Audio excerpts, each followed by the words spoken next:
Hello, everybody! Que agora é só inglesa, desculpa. Então, olha só, gente. Nesse grupo de vídeos agora, a gente tinha falado no anterior sobre fato e pergunta. E aí eu vou seguir, então, com o quarteto fantástico, que vai ter um quase quinteto fantástico aí. Mas eu vou seguir com o quarteto fantástico, que é agora tratar sobre hipótese e previsão. Então, assim como eu fiz nos vídeos anteriores, eu vou explicar o que é cada um, dar exemplos e mostrar algumas coisas a mais sobre por que a gente faz, alguns riscos que a gente corre ao fazer. Porque nem tudo na vida, né, é batatinha frita. Um, dois, três. Mentira, não assisti a série. Então vamos lá. Olha só, se eu tivesse que definir uma hipótese, na verdade eu até copiei a definição. Lá vai eu começar a redação de carinha. Se eu tivesse que definir uma hipótese, uma das definições que eu mais gosto é essa daqui, devidamente traduzida para o português. Mas uma hipótese, ela nada mais é, então, que uma resposta plausível que forneça explicações causais para a sua pergunta. Então, lembra disso. Se a gente está falando do processo de criar um projeto de pesquisa, a gente começou lá identificando o fato, tirando uma quantidade possível de interpretação desse fato. Do fato, a gente montou uma questão sobre o fato que seja simples, objetiva e respondível, por favor. E aí, a hipótese ela entra, então, como uma resposta para essa pergunta. Só que já está falando aí, essa resposta ela tem que ser plausível, esse é o primeiro ponto. Então, o que é ser plausível? Porque eu arraso na vocabulária, ela tem que fazer sentido, ela tem que ser uma resposta que tenha lógica à luz da minha pergunta, beleza? E além disso, a hipótese ela precisa ter esse outro componente que é fornecer explicação causal. Então, lembra disso. Essa parte aqui é super importante, tá bom? Então, olha só. Se a gente retomar o exemplo lá do videozinho dos colêmbulas, eu parei com essa história de que o fato, eu escolhi usar dois indivíduos de uma espécie de colêmbula com tamanhos diferentes, encostavam suas cabeças e realizavam esse movimento de vai e vem aí. E a pergunta foi por que eles realizavam esse movimento. Então, entre várias perguntas que eu poderia escolher, eu preferi ficar com essa sobre por que eles fazem isso. Então, uma pergunta mais geral que vai me permitir pensar em várias respostas, tudo bem? Então, pensa aí, você consegue imaginar algum motivo pelo qual eles poderiam fazer esse movimento, tudo bem? Eu, dado que o meu viés é seleção sexual, eu curto uma reproduction, eu poderia, por exemplo, responder que por que eles realizam isso, eu responderia, olha, é um comportamento de acasalamento, tudo bem? Isso é uma resposta plausível, tá? Ela faz sentido para a pergunta que eu estou fazendo, ela faz sentido nesse contexto. Mas ela tem um problema.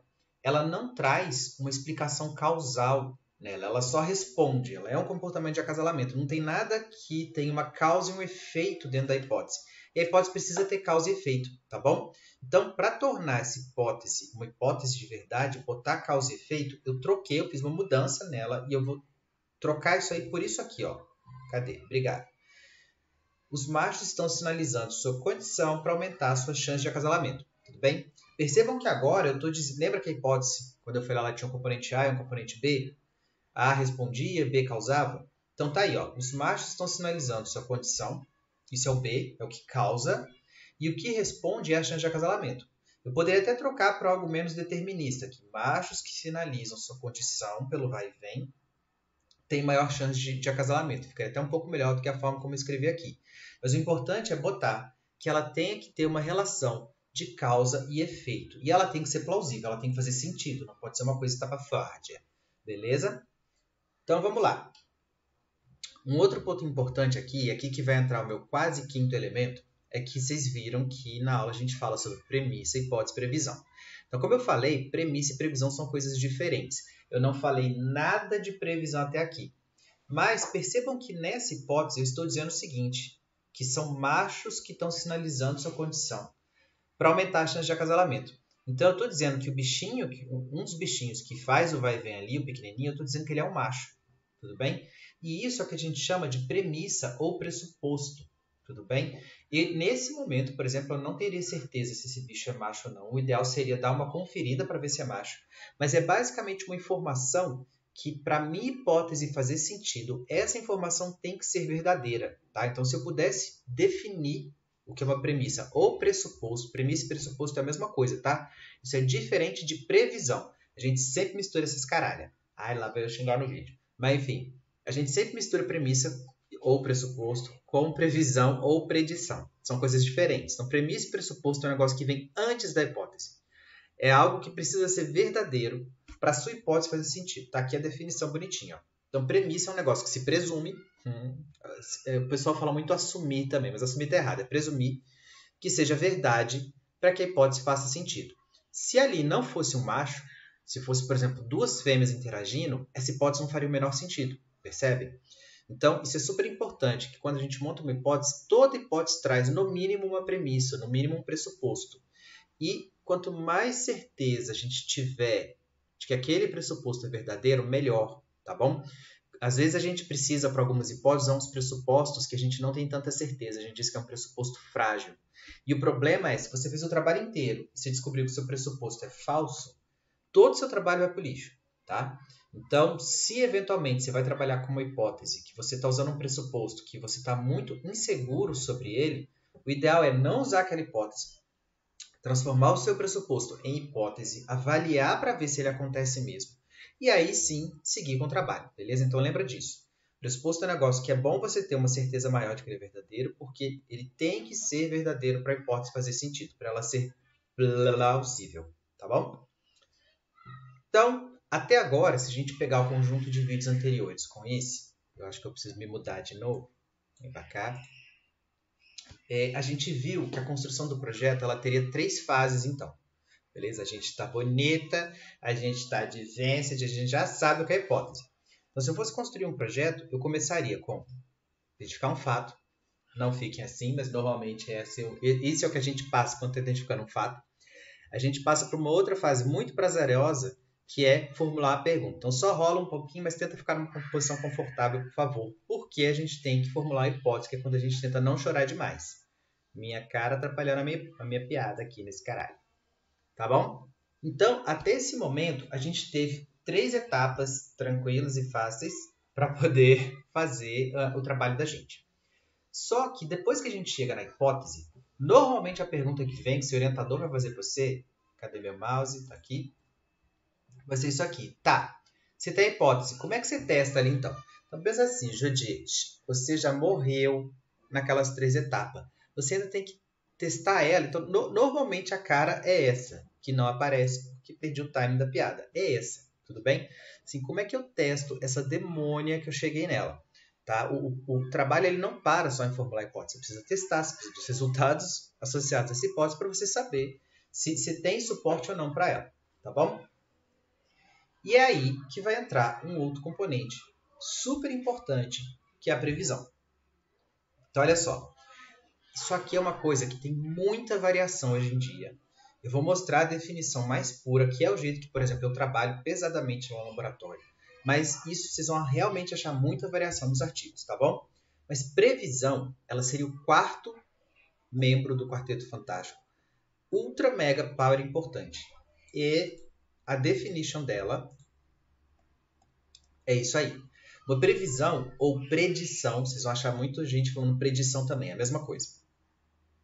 Ela vai ser um resultado experimental ou um padrão observável, alguma coisa que você não necessariamente fez o experimento, mas foi em campo e coletou os dados, então são dados observacionais. Mas enfim, é um resultado, seja experimental ou observacional, que deveria ocorrer se a sua hipótese for verdadeira. Então é um negócio que você tinha que encontrar se aquela hipótese que você pensou for verdadeira. Se ela explicar o fenômeno que você está estudando, você tem que achar aquele padrão. E aquele padrão que você espera achar é a sua previsão. Tá bom? Então ela é um resultado esperado, resumindo. Então, se a gente pensar de novo na lógica aqui, dá para ir por meio aqui.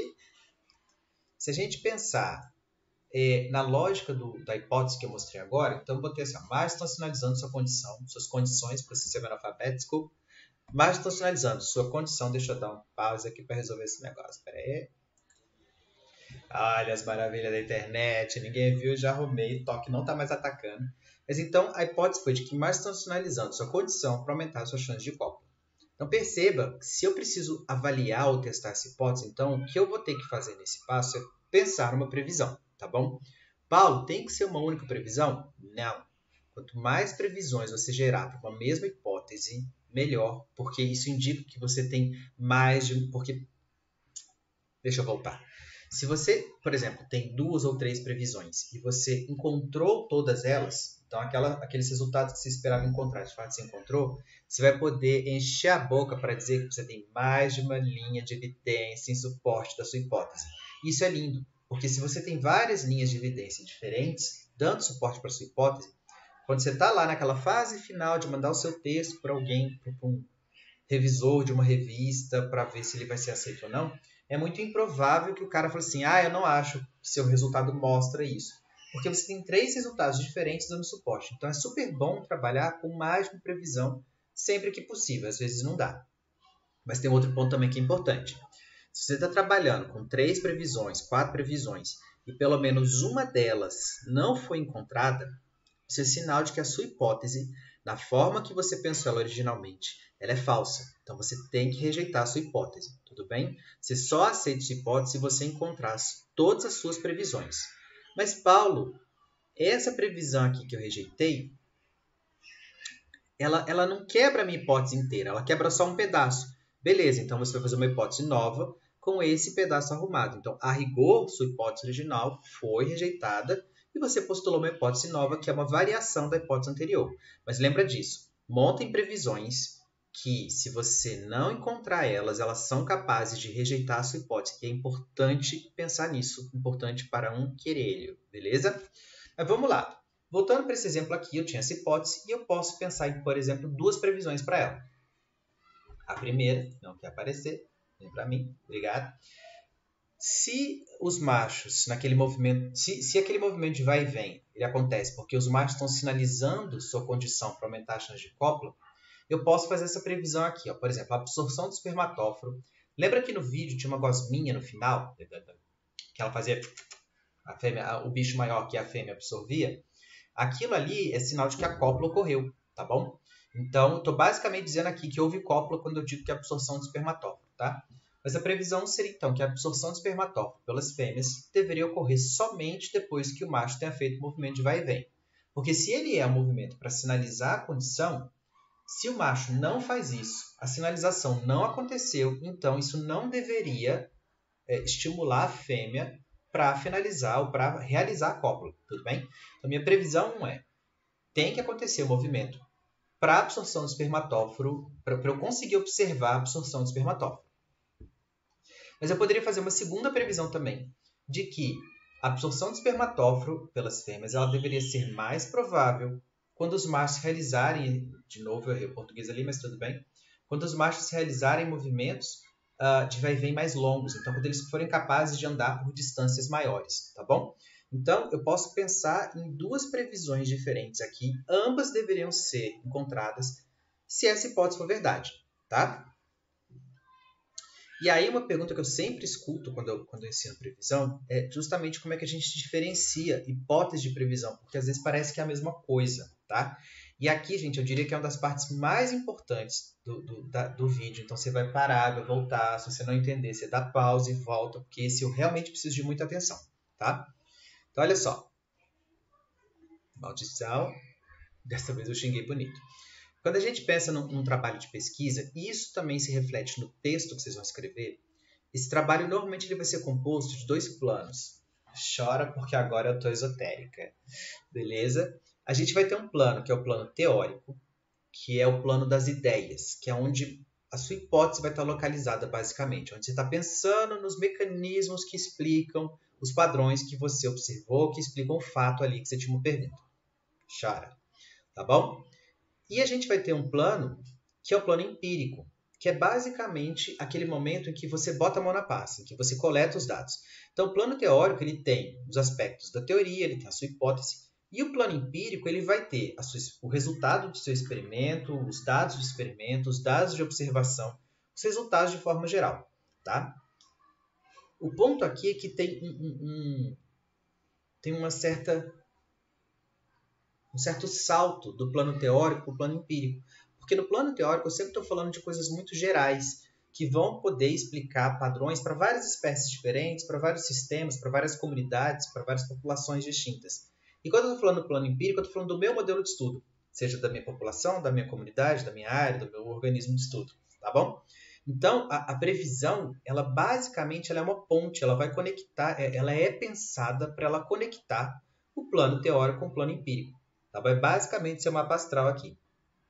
Então, a previsão ela faz essa tradução.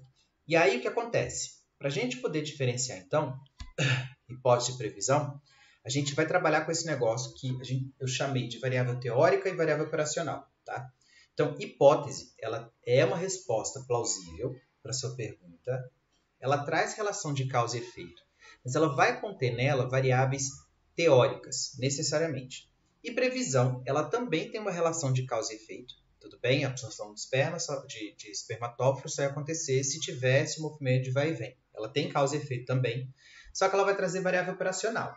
Tá, mas Paulo Henrique, que diabo é variável teórica e variável operacional? Vamos lá. Olha só, variável teórica, melhor, variável, independente de ser teórica ou operacional, é aquela informação biológica que você está interessado lá na sua hipótese. Então, quando eu digo que o macho está sinalizando sua condição para aumentar a chance de cópula, sinalizar a condição é uma informação biológica que me interessa pela hipótese, e chance de cópula é outra informação biológica que me interessa pela hipótese. Então, essas duas coisas são variáveis, tudo bem?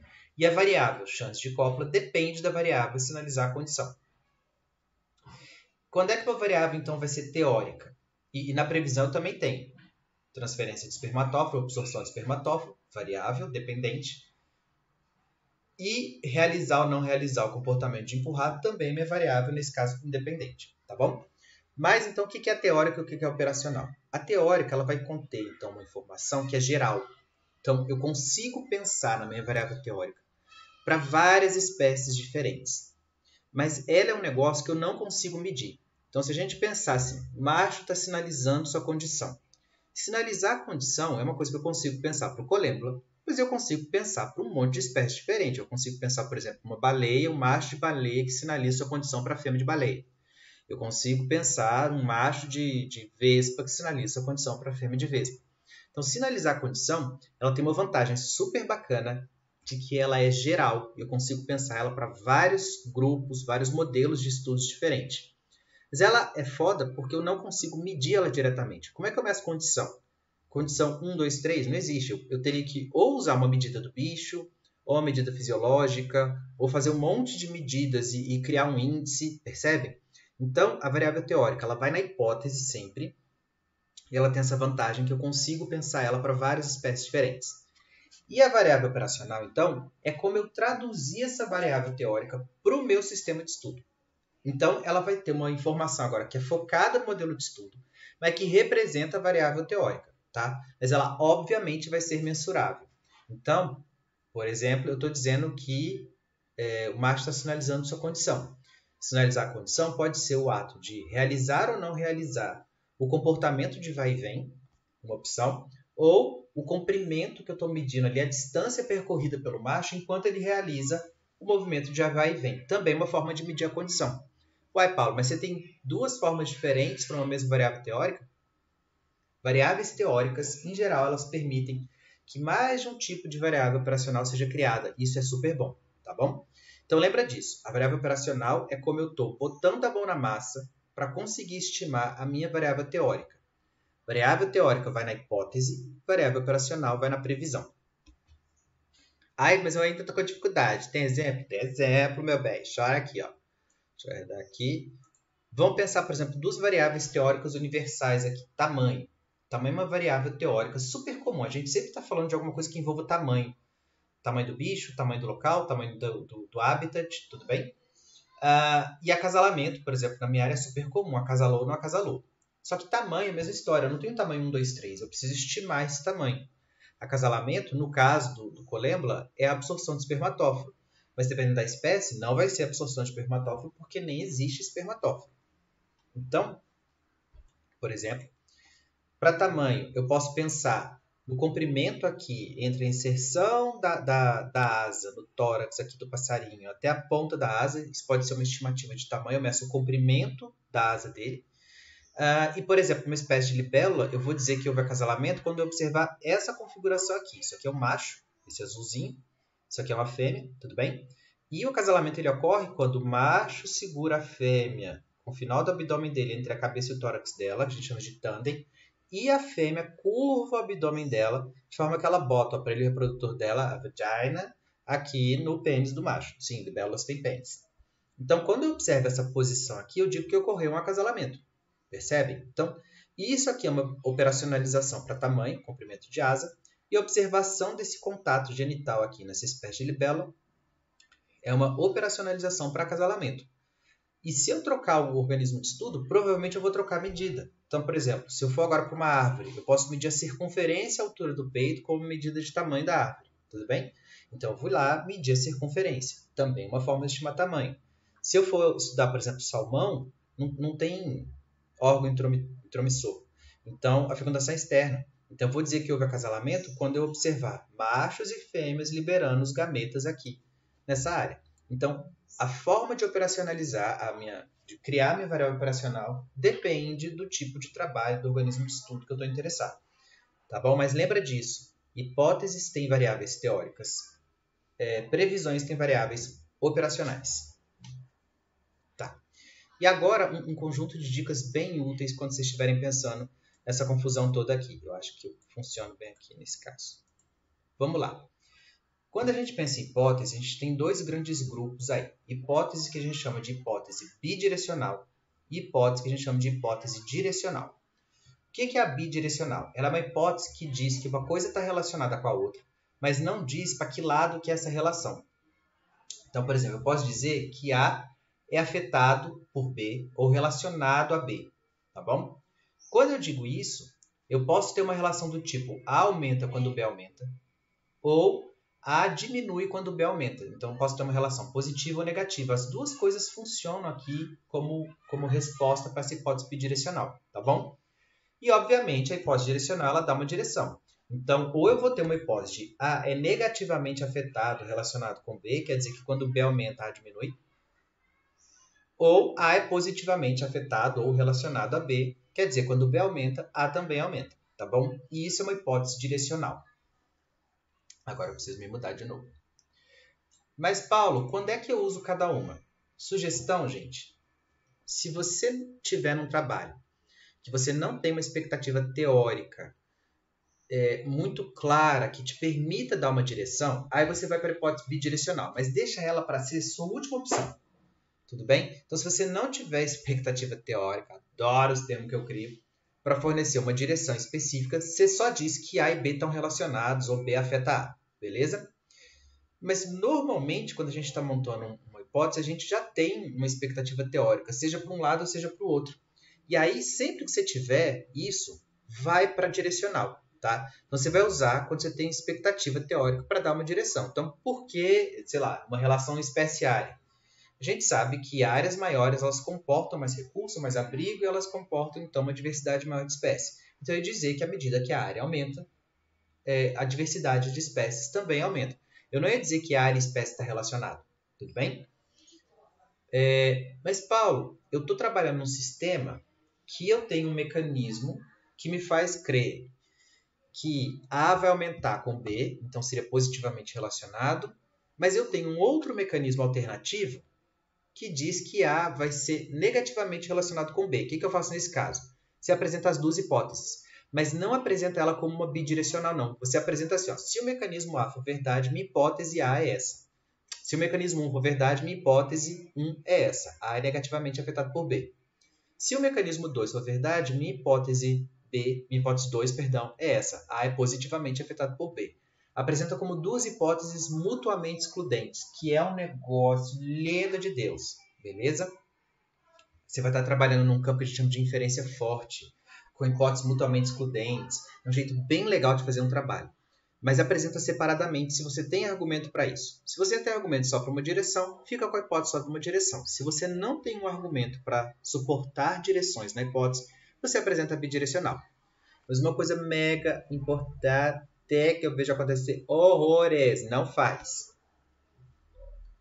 Não apresenta no mesmo texto uma hipótese direcional, achando que isso é sua previsão para uma hipótese bidirecional. Não tem nada a ver. O que separa hipótese de previsão é variável teórica e variável operacional. Então, se a sua hipótese é bidirecional, você vai ter que ter uma previsão bidirecional, de que essa medida que você usou para estimar a sua variável resposta, ela está relacionada com essa outra medida que você usou para estimar a variável causal. Então, seja positiva ou negativamente. Beleza? Eu já vi alguns trabalhos que a pessoa apresenta A é afetado por B, como hipótese, e fala assim, aí a minha previsão é que A vai ser positivamente relacionado a B ou negativamente relacionado a B. Só que você manteve a mesma hipótese, não funciona. Não pode. Então, ou vai para direcional ou vai para bidirecional, e aí cria previsões específicas com variáveis operacionais. Se não tiver entendido isso, anota para a gente conversar isso ao vivo, beleza?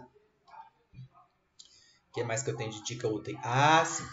Dicas úteis para previsão agora. Olha só, está acabando o vídeo. Primeiro, previsão ela tem unidade métrica clara. Então, você sempre sabe qual é a medida da sua previsão. Seja metro, segundo, indivíduo. Você sempre vai saber o que é a unidade que você está usando. E sempre que você puder, você faz um gráfico que tenta representar aquela previsão. Porque isso é uma forma eficiente de encontrar inconsistência lógica, chora no vocabulário.